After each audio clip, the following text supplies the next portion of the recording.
Hello, Cherie Hanson here, talking to you on a day that is sunny in some places. When the sun doesn't reach it, there's frost. So it's a very interesting, like streaked reality we're in right now.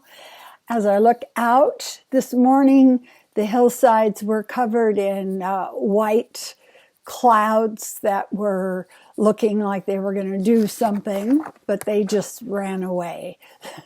So we've got another beautiful November day. First of all, I want to say thank you for watching my videos. I really appreciate it.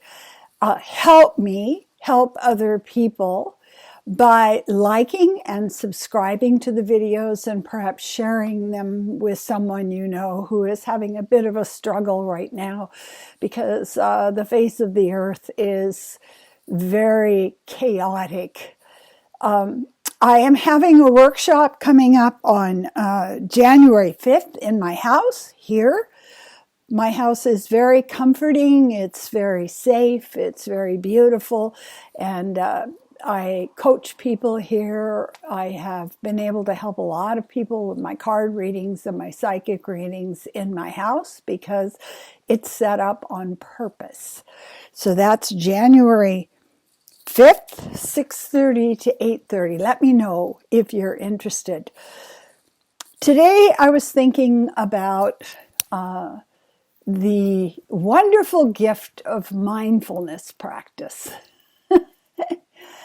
And it is so interesting because before I got really deeply into mindfulness practice, there was just this sense of constant self-criticism. There was the debate that was going on in my head all the time, but I wasn't stepping back and actually looking at that.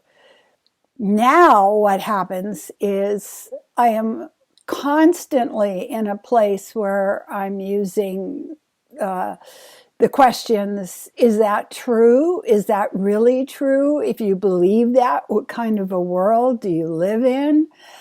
So that there is the thought itself that wants to run rampant through my life, through my house, through my head, through my body.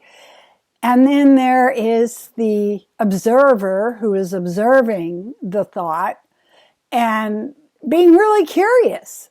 Like, where does that come from? What triggered that? How did that start? And I had this thought when I was meditating today about falling off the wagon. I think the thing that happens with mindfulness practice is you will veer from your intentions.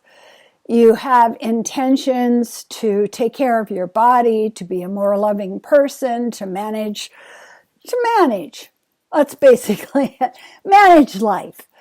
And there's a lot to manage. You've got your finances, your relationships, your health, everything. It's so much to manage. It's like having a Texas ranch with 5,000 head of cattle. Where are they all right now? I don't know. One's in a gully. Another fell down a ravine. Let's go get it out. And so I thought about how you measure progress. Being handicapped by being a mere mortal or human being. And I just thought about when I used to fall off the wagon.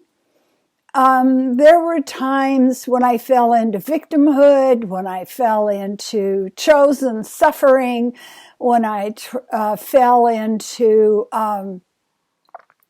making things up to myself. I remember when I was teaching and I was not having a good time.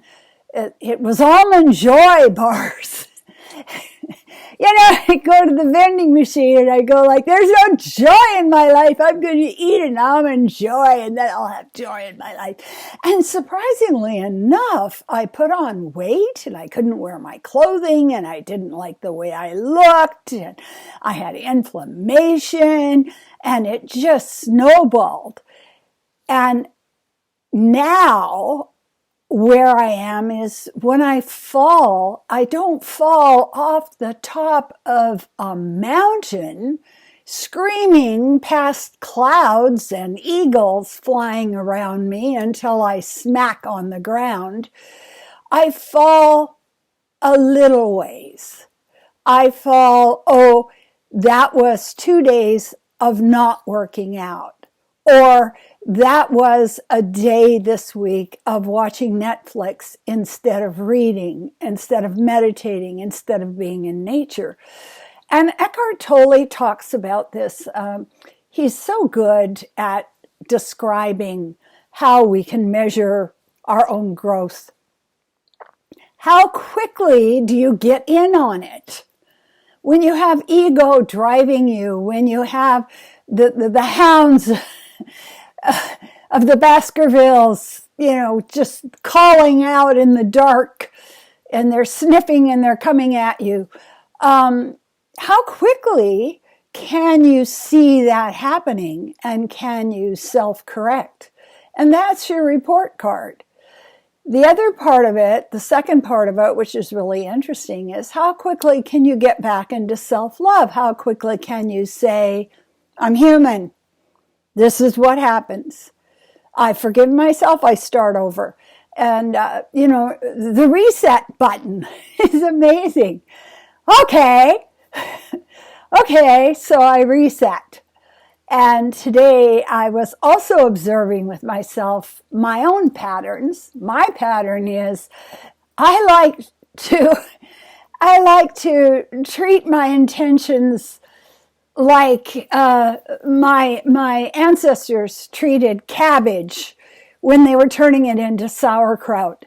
I like to put my intentions into a bucket and let them sit there for a long time until they're pickled, and now I can actually eat them and take them in. Like putting things to go to the thrift store in the back of my car and driving around for 2 weeks until it's been long enough. So I laugh at myself about that. I'm going like, okay, now I've had this intention for 3 weeks. Now I can start. So maybe one day I'll get an intention and I'll be able to get on it quickly. And that will be a sign of growth, because anything better is better. Hey, anything, any bit of growth is growth. And we need to celebrate that in ourselves. Do like and subscribe to my videos. Share them if you have somebody that's struggling with an issue that I'm talking about, currently, called being alive. What is this place? And did I really volunteer to come here? What was wrong with me? But there is so much to learn in life school. And just embrace it. Be curious. Learn the stuff. And each time you make some kind of progression, each time you set up a new habit, each time you take care of yourself better, you're like a gladiator. You're just really amazing. So say to yourself, good job. Thank you so much.